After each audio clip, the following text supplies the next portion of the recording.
हमने अपनी सरपंची के कार्यकाल में निष्पक्ष तरीके से किए थे गांव में विकास कार्य। बुबलेड़ी से पूर्व सरपंच फखरुद्दीन ने कहा। आपकी जानकारी के लिए बता दें कि फिरोजपुर विधानसभा क्षेत्र के गांव बुबलेड़ी के पूर्व सरपंच फखरुद्दीन ने बताया कि हमने अपने सरपंची के 5 साल के कार्यकाल में गांव में निष्पक्ष तरीके से विकास कार्य किए थे। हमने सिर्फ जनता की भलाई के लिए गांव में विकास किया था। फखरुद्दीन ने बताया कि हमने गांव में लगभग 450 लेटरिन बनवाई थी, जिनका पैसा सरकार से लोगों को दिलवाया था, और गांव में 50 बिजली के ट्रांसफार्मर लगवाए थे। बिजली की समस्या को देखते हुए गांव में 33 केवी बिजली ट्रांसफार्मर रखवाया था। हमने गांव की जनता को कोई समस्या नहीं छोड़ी थी। उसके बाद गांव में मौजूदा सरपंच ने कोई विकास कार्य नहीं किया। जो हमने गांव की जनता की भलाई के लिए स्कीम पास करवा रखी थी, उनको भी मौजूदा सरपंच ने कटवा दिया। गांव में मौजूदा सरपंच ने पक्षबाजी से विकास किया है, जो भी थोड़ा बहुत किया है, जिससे गांव की जनता दुखी है। पूर्व सरपंच फखरुद्दीन ने बताया कि मुझे सरपंच बनने के बाद पैसा कमाने की जरूरत नहीं है, क्योंकि मेरा बहुत बड़ा बिजनेस है, इंटरनेशनल बिजनेस है। मुझे सरपंची से पैसे कमाने की कोई जरूरत नहीं है। मैं तो सिर्फ ग्राम वासियों की सेवा करने के लिए सरपंच बनना चाहता हूँ। अगर जनता ने मुझे दोबारा मौका दिया तो मैं निष्पक्ष तरीके से गाँव में विकास कार्य कराऊंगा। गाँव की एक भी समस्या को नहीं छोड़ूंगा। गांव के लोगों की सभी समस्याओं को अपनी समस्या समझकर हल कराऊंगा। इस मौके पर कुछ गांव के लोगों से भी बातें की गई। गांव के लोगों ने भी बताया कि पूर्व सरपंच फखरुद्दीन ने अपनी सरपंची के कार्यकाल में गांव में निष्पक्ष तरीके से विकास कार्य किए थे। उसके बाद मौजूदा सरपंच ने सरपंच बनने के बाद गांव में कोई खास विकास नहीं किया। जो भी विकास किए हैं सब पक्षबाजी से किए हैं। इसलिए उम्मीद है कि अब की बार सरपंच फखरुद्दीन को बनाया जाएगा, क्योंकि फखरुद्दीन एक ऐसा इंसान है जो गाँव के लोगों की समस्याओं को समझकर हल कराता है और हमेशा हल कराएगा। बुबलेड़ी एक्स गांव बुबलेड़ी और पिनंगवा तहसील। जनाब, आपने गांव बुबलेड़ी में 5 वर्ष सरपंच की थी। हाँ जी। तो आपने अपने सरपंची के कार्यकाल में गांव में क्या विकास किया था? सबसे पहले विकास तो मैंने ये किया था, हमारे गांव में ऐसी कोई चीज़ नहीं कि गांव में लेटरिन बनती है। मैंने फिर सरकार से मिलकर अपने सारी पंचायत में मैंने 450 लेटरिन गांव में बनवा के तैयार करी थी। फिर गांव में लाइट की थोड़ी बहुत परेशानी थी। फिर मैंने अपने गांव में 52-53 टंकी लगा कंप्लीट पूरे गांव में लाइन खिंचवाई। फिर हमारे वहाँ इन गांवों में लाइट नहीं आ रही, उसलिए मैंने सीएम साहब हुड्डा साहब से मिलकर यहाँ 33 केवी का बिजली बोर्ड पास कराया था। फिर जासू और हर किसान के लिए लाइट मिले, यहाँ किसान और गाँव के लिए पूरी अच्छी लाइट मिले। जनाब, आपके बाद भी गांव में सरपंच हुआ है, तो उन्होंने गांव में कैसा विकास किया है? उसके बारे में गांव की जनता से पूछी जाए कैसे विकास हुए। हमारे हिसाब से तो उनका अभी गांव में ऐसा कोई विकास नहीं हुआ। जो हमने पहले अपनी घोषणा पास करा रखी है वो भी उस सरपंच ने कटवाई है।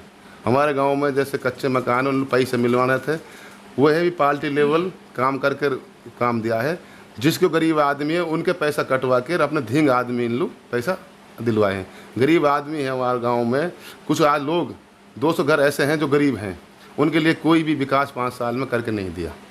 जनाब, हमने गांव के लोगों से भी बात की है, तो गांव के लोगों ने बताया कि गांव में जब सरपंच फखरू था तो वो गांव में विकास निष्पक्ष तरीके से हुआ, लेकिन उसके बाद गांव में कोई खास विकास नहीं हुआ। तो आप इसके बारे में क्या कहेंगे? इसके बारे में ये कहूँगा, गांव में 5 साल में कोई भी ऐसा विकास नहीं हुआ जिससे गांव की तरक्की हुई। गांव का हालात उल्टे ही ख़राब हुए हैं। इसलिए पिछला जो इलेक्शन हुआ था उसमें भी हमारी अच्छी गांव में वोट थी और अच्छे हम इलेक्शन जीत रहे थे।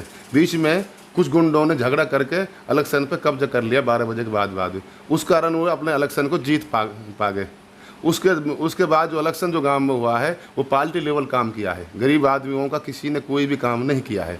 अब यहाँ से आगे हम सोच रहे हैं कि अब के हम सरपंच और बने, गाँव का अच्छा विकास कराएँ। सर, आने वाले सरपंची चुनाव में आपका क्या इरादा है? क्या आप सरपंची का चुनाव लड़ेंगे? हाँ, यहाँ से आगे मेरा सरपंची का चुनाव लड़ना पक्का है। मेरी पूरी पार्टी ये कह रही है कि भाई आप चुनाव लड़ो और गांव में विकास करो। हाँ जनाब, अगर ऊपर वाले ने आपको इज्जत बख्शी तो आप जनता के लिए क्या विकास कराएंगे? जनता के लिए सबसे बड़ा विकास तो ये करेंगे जो हमारी पिछली घोषणाएं चलती आ रही हैं। पहले तो हम गांव में दोबारा सुधार ये करेंगे, जो जिसके लिए पैसे नहीं मिले मकान के उनके लिए मकान के लिए पैसे दिलाएंगे। दूसरी, लेटरिन का गाँव में लेटरिन बनवाएंगे। तीसरा, रास्ता नहीं बने हैं। कुछ कारण हमारे गांव में बिजली बोर्ड बना है, हमारे गांव से उस बिजली बोर्ड से कोई फ़ायदा नहीं हो रहा। कैसे कि हमारे गांव में नहीं तो 24 घंटे लाइट है। अब भी हमारे गांव में बुबलेड़ी में 8 घंटे लाइट मिलती है। हमारे अब भी हमने अपनी पंचायत की ज़मीन दी है, उससे हमारे कोई फ़ायदा नहीं हुआ। हमको सबसे पहले तो हमारी ये रहेगी हम अपने गांव में 24 घंटे लाइट लेंगे और किसानों के लिए टाइम पे लाइट पहुंचवाएंगे। जनाब, गांव में पानी की समस्या अभी भी बहुत बड़ी हुई है, तो आप इसका कारण क्या मानते हैं? इसका कारण तो ये है कि हमारा जो अब का सरपंच है, इसका कारण है गांव में जो बोर करे हैं वो घर घर करे हैं। एक आध उसमें जो पैसे लगे हैं वो नाजायज लग गए। कैसे गांव में उसने 10-20 बोर करे हैं घर के, उसमें घर में पानी सूख गया, किसी के पानी नहीं है। हमारी सबसे बड़ी ये है कि हम जैसे हमें अल्लाह ने हम लोग इज्जत दी और सरपंच बनाए, तो हम पहले सबसे पहले गाँव में पानी लाएंगे। जहाँ हमने कुंडा बनवाना पड़ जाए, जब बोर नहीं तो अब बाहर जो लाइन आ रही है उससे कामयाब नहीं होती है। हमारे एक वहाँ से गांव से 3 किलोमीटर 2 किलोमीटर गुदावड़ा पड़ता है, पहाड़ बोलते हैं उसे, वहाँ बोरिंग कराएंगे और गांव में कुंडा बनवाएंगे, जब गांव में सप्लाई की पानी की चालू कराएंगे। जनाब, अभी भी बुबलहड़ी गांव के सभी रास्ते लगभग ही जर्जर हालत हैं, उनमें गंदा पानी जमा हुआ है, जिससे लोगों को बड़ी समस्याएं हो रही हैं। क्या आपको ऊपर वाले ने इज्जत बख्शी, तो क्या आप उनका निर्माण करा पाएंगे? हाँ, मूल अल्लाह ने इज्जत दी, मैं अल्लाह सरपंच बनाया तो उनकी मैं सबसे पहले रास्ता पे काम करूँगा। रास्ता तो हमारे गाँव में बहुत गंदे हैं, हालात आपने सड़क देखी, अब तो उसमें काम चल रहा है, नहीं तो बहुत 5 साल बहुत वाश काटे। कैसे पार्टी लेवल काम होता है गांव में। हम जो गांव में सरपंच बनते हैं हम पार्टी लेवल काम नहीं करते हैं, पूरे गांव को एक दी बराबर ले चलते हैं। तो आप लास्ट में जनता से क्या अपील करना चाहते हैं? मैं जनता से ये अपील कर रहा हूँ, बोलो आपका और मौका दो, मुझे विकास ही करना है गाँव में, मुझे कोई पैसा नहीं कमाना। पैसा के लिए तो मुझे पे बहुत बड़ी बिजनेस है, मैं बिजनेस गिर आदमी हूँ, मैं तो इसलिए काम करूंगा। अब के मेरी जनता है बूढ़ी बारी, मैं बाहर घूमता हूँ, बाहर रहता हूँ, इसलिए कि अच्छा यहाँ विकास हुए, अच्छी वापस आए, सबके लिए बराबर का आपने काम किया और अच्छा विकास हुआ। लोग यहाँ बहुत परेशान हैं अब भी।